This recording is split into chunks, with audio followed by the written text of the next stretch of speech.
This is the beginning, or the first installment of a series of classes on relationships. Relationships are a topic that have captured the imagination of so many people in these days. If you go to the bookstores, you'll find so many books written on relationships. And if there aren't enough books, you'll soon see another few books about relationships. It seems that this is the struggle that our generation in recent times has to contend with.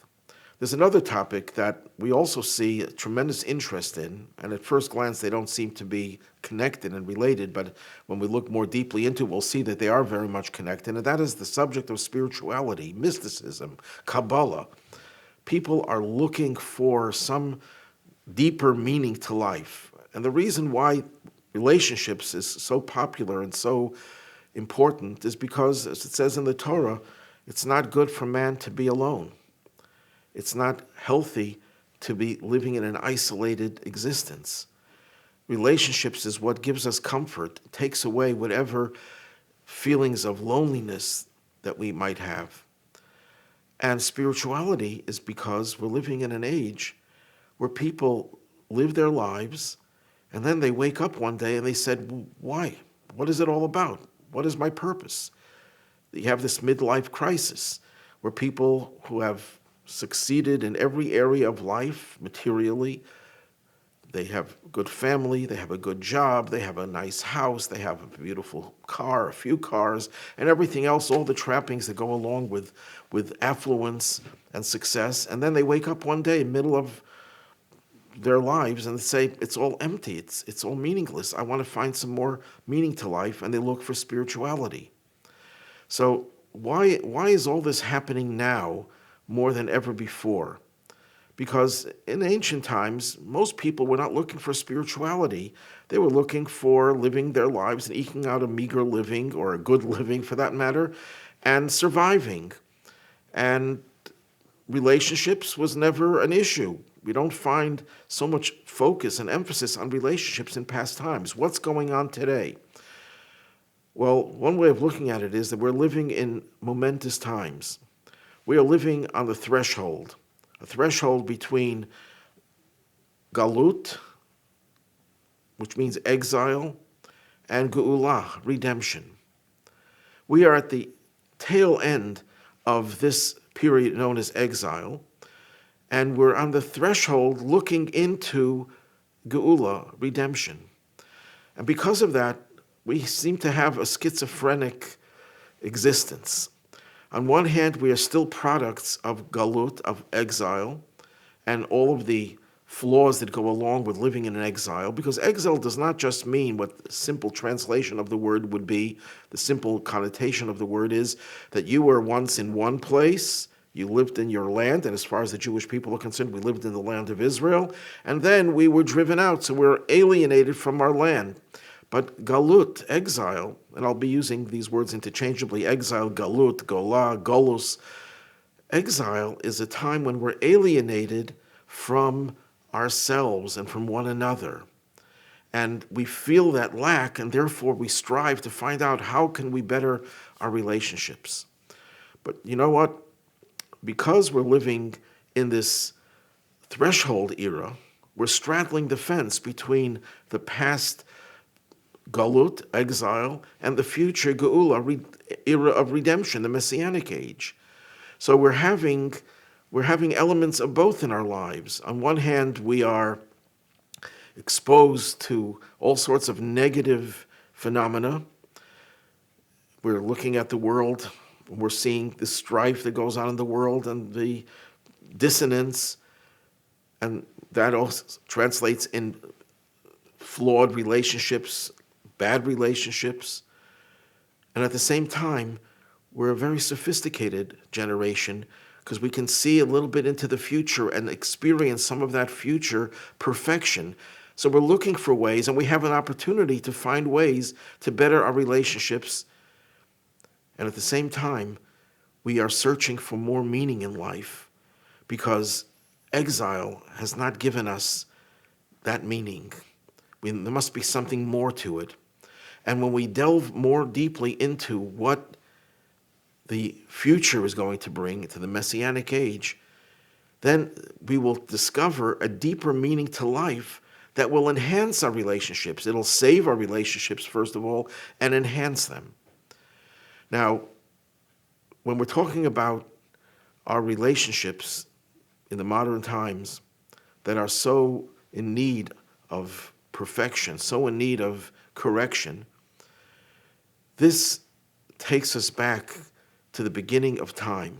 You know, there's an expression in the Sefer Yetzirah, the book of formation. This is a Kabbalistic text, pre-biblical, and it's attributed to Abraham, the patriarch Abraham. And one of the phrases in this text is that the end is wedged in the beginning and the beginning in the end. That means the end of time, the end of the period that we're in, the period of exile, is connected to the beginning of time. When we look at the beginning of time, what do we find? We find Cain and Abel, two brothers. They don't get along. They're the only brothers in the world. And Cain, of course, kills Abel. That is the first challenge that the world got, you could say, to learn how to get along with your brother, and by extension with everyone, because in a certain sense we're all brothers. But that wasn't the first time there was some dissonance. When Adam is confronted by God why he ate of the forbidden tree of knowledge, what does Adam say? She did it. Again, there's domestic trouble. Adam and Eve don't get along. But division came even before that. The very second day of creation, God separated between the waters above and the waters below, whatever that means physically.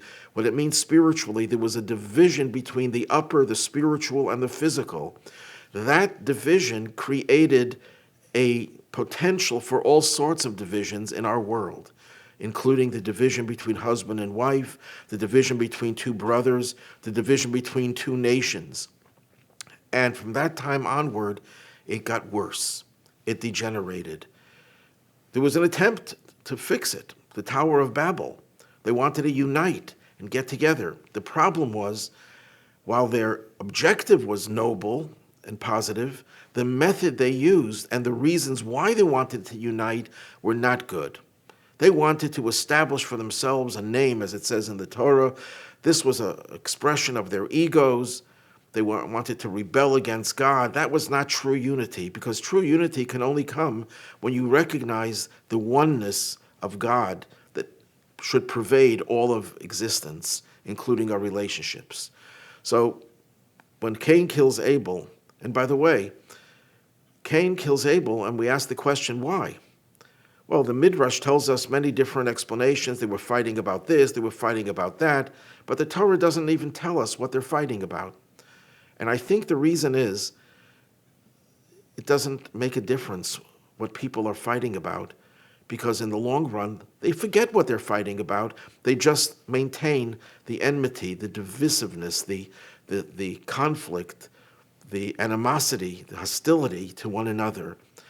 As a rabbinical student, I visited a remote community, a small, very tiny Jewish community, and there were two people in that community who were like the pillars. They were the most religious, the most observant.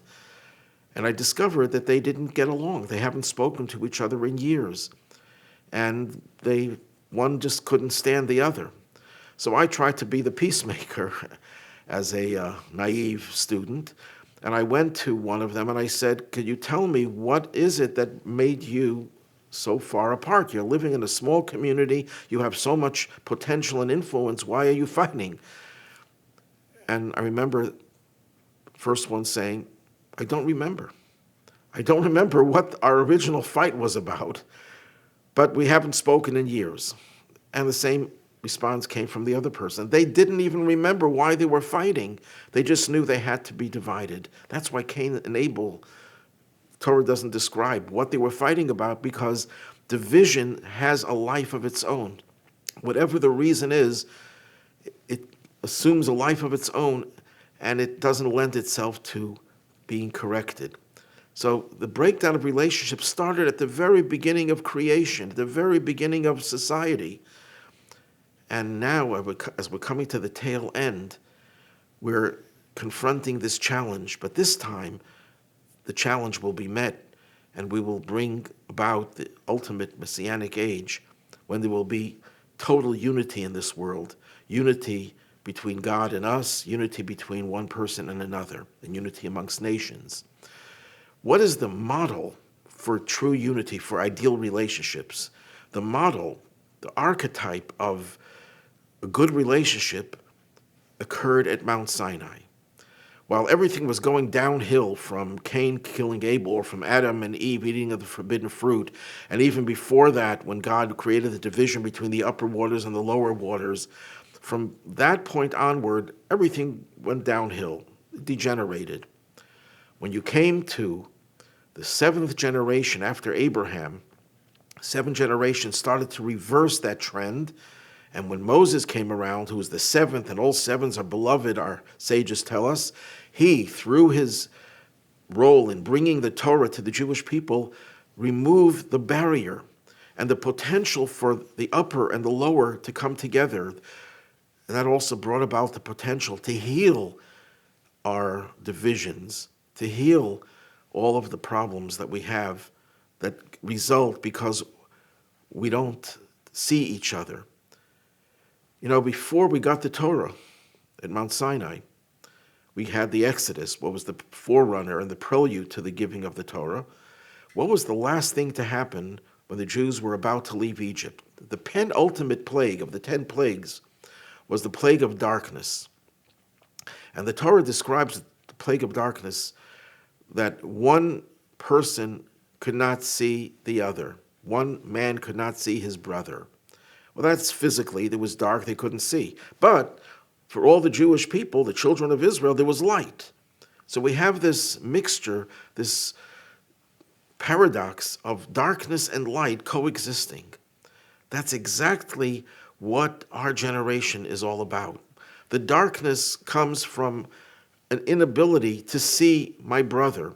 I don't see who he or she, my brother or sister. I don't see them. I don't see what's going on in them. To me, they're foreign, and therefore I don't have a good relationship with them, because there's a lot of darkness at the end of exile. The end of the Egyptian exile, there was a lot of darkness, and now at the end of our exile, there's a lot of darkness. But there's also a lot of light. For the children of Israel, those are the people who are looking for redemption, who are looking into the future. They had light, and therefore the relationships could have been complete. We are living in that very age of one cannot see his brother, but at the same time, there's a lot of light. We have to make a choice. Do we want to dwell in the darkness of exile and keep that exile spirit alive? Or do we want to break away from exile and introduce a period when there will be light in all of our relationships? So when Cain kills Abel, it set into motion a process of division. The last challenge, one could argue, is the challenge of being able to see your brother, to see and get along with every other person.